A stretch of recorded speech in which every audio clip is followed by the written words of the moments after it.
أعوذ بالله من الشيطان الرجيم أم تريدون أن تسألوا رسولكم كما سئل موسى من قبل ومن يتبدل الكفر بالإيمان فقد ضل سواء السبيل.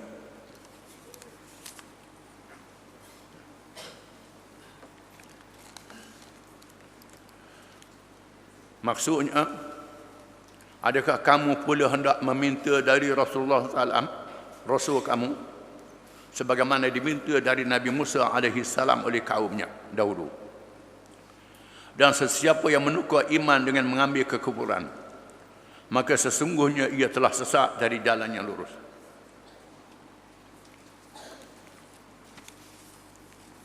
Ayat ini Allah Ta'ala melarang umat Muhammad SAW, khususnya para sahabat yang hidup di zaman Nabi SAW, supaya jangan banyak tanya. Jangan banyak tanya sangat. Bila Allah Ta'ala menurunkan hukum, terima hukum itu. Terima hukum, jangan banyak tanya. Kerana banyak tanya ni menyebabkan turun wahyu, menjadi bertambah berat. Jangan jadi perangai Bani Israel. Bila Allah Ta'ala perintah nak selesaikan masalah bunuh yang tak diketahui siapa membunuhnya, dalam surah Al-Baqarah, yang terkenal kisahnya yang kita baca dulu, yang terkenal. Bila Allah Ta'ala suruh mereka sembelih seekor lembu, cari lembu tina sembelih, untuk buktikan mukjizat Nabi Musa AS. Tiba-tiba mereka tanya pula, lembu macam mana, lembu macam mana?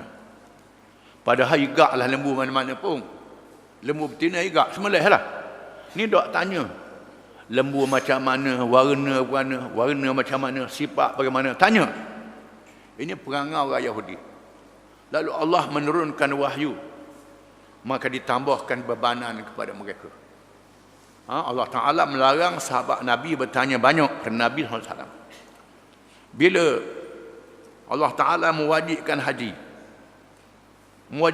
tunailah haji, ada pula kita tanya, Rasulullah wajib tiap-tiap tahun, kita tanya pula. Nabi senyap, Nabi tak jawab. Tiap-tiap tahun ke Rasulullah. Lalu Rasulullah kata, "Dok, Allah Ta'ala wajibkan sekali je dalam seumur hidup. Kalau aku jawab ya, jaga. Mu kena kerja haji tiap-tiap tahun jadi wajib macam sembahyang juga. Berat pada kamu." Ini hikmah jangan banyak tanya pada Nabi SAW. Khusus dalam perkara strategi peperangan. Bila Nabi mengarahkan mereka bersedia untuk berperang, tak diberitahu di mana nak pergi. Contohnya dalam peristiwa pembukaan Mekah. Bila Quraisy melanggar perjanjian Hudaybiyah, lalu Nabi suruh mereka bersedia untuk berperang. Tak diberitahu mana nak pergi. Sehingga Sayyidina Abu Bakar tanya anak dia Aisyah, isteri Nabi, ada tak Nabi beritahu nak pergi mana-mana? Aisyah kata tak tahu. Tak tahu. Nabi tak royak. Lalu sahabat bersedia. Rasulullah suruh bersedia. Jangan, kalau tak beritahu tak bersedia. Tak royak tak bersedia, nak suruh kabar belaka. Ini satu benda yang salah, yang kita kena pegang. Nak suruh cerita sesa. Ini perangai huduh, perangai Bani Israel. Di mana perkara yang berkait dengan strategi peperangan, strategi perjuangan, maka di sana ada kerahsiaan yang tak boleh didedahkan pada umum, supaya jangan diketahui oleh musuh. Maka para sahabat menunaikan ketaatan dan wala, ketaatan dan setia pada Nabi SAW. Kerana dalam perjanjian Aqabah yang terkenal, bai'ah, mereka bai'ah dengan Nabi, sanggup ikut perintah, sama ada rajin ataupun malah, senang ataupun susah. Bila Nabi suruh, tetap tunaikan. Maka mereka tak persoalkan. Di mana Allah Ta'ala telah bertindak terhadap Hatib bin Abi Balta'ah. Bila Hatib tulis surat kepada pemimpin Quraisy supaya tahu bahawa Nabi nak serang Mekah. Malaikat beritahu kepada Nabi. Lalu Nabi suruh Sayyidina Ali dan Az-Zubair radhiyallahu anhuma pergi cari perempuan yang membawa surat itu. Lalu ditangkap dan dipaksa dia tunjuk surat. Lalu Sayyidina Ali dan Zubair radhiyallahu anhuma bawa balik surat dan tunjuk hadapan Nabi, dan surat itu dibaca daripada Hatib bin Abi Balta'ah kepada pemimpin Mekah, memberitahu Nabi bersedia untuk berperang, boleh jadi nak serang Mekah. Lalu Nabi kata, ma hadha ya Hatib, apa ni wahai Hatib, apa ni? Hatib kata, saya buat ni bukan kerana saya munafik, bukan kerana saya kafir, saya tetap beriman. Saya buat begini kerana nak tunjuk jasa pada pemimpin Mekah. Saya ada anak isteri di sana, ada harta di sana. Orang lain ada keluarga yang jaga, saya tak ada keluarga yang jaga. Maka saya buat budilah supaya jangan ganggu keluarga saya di sana. Allah Ta'ala menurunkan ayat, la tattakhidhu aduwwi wa aduwwakum awliya.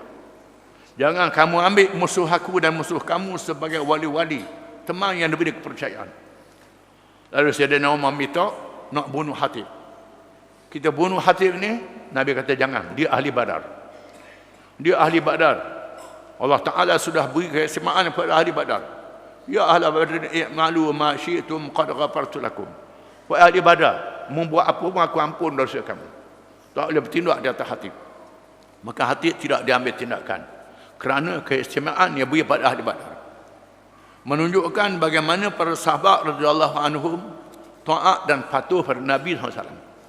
Di sini ialah ketaatan kepada pemimpin dalam perkara yang diarahkan apa saja, kecuali arahan menghalalkan yang haram, mengharamkan yang halal.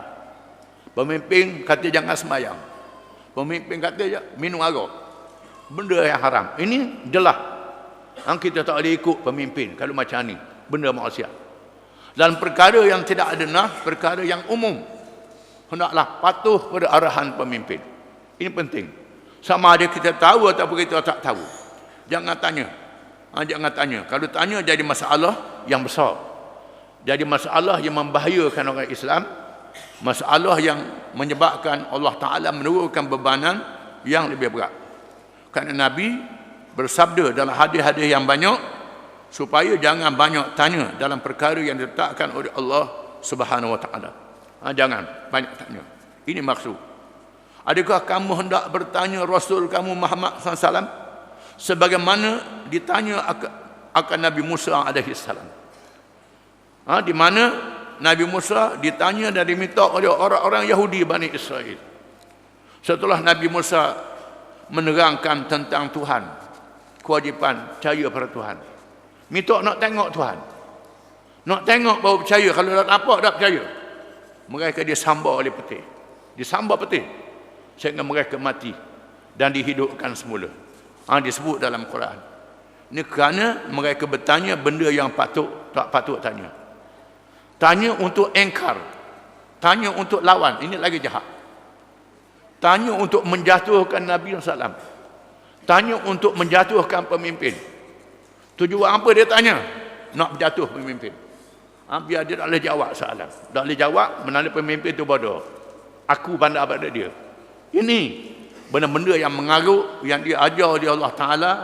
Jangan lakukan pada Nabi SAW, jangan lakukan kepada pemimpin dan ketua di dalam jamaah Islam. Wa may yattabi'u bil iman faqad dhalla sawa as-sabil. Barang siapa yang menukarkan kufur dengan iman, sanggup menjadi kufur, menolak iman, dia tanya ni, tanya untuk menafikan hukum Allah Subhanahu Wa Ta'ala. Pasal apa hukum hudud begini, pasal apa begini, siapa apa begini. Tanya hikmah. Boleh tak kalau kerak tangan kita jahit semula? Ada tanya soalan-soalan tu, kita jahit semula, sambung balik tangan tu. Ini nak menafikan hikmah hukum hudud, bukan nak percaya pada hudud. Sebagai contohlah, banyak pasal apa Islam mengharamkan riba. Kan riba tu boleh hutang. Lalu tanya pasal apa. Bila Allah Ta'ala perintah satu hukum, maka terimalah hukum itu. Jangan dengan sebab kita tanya mendapat laknat daripada Allah Subhanahu Wa Ta'ala.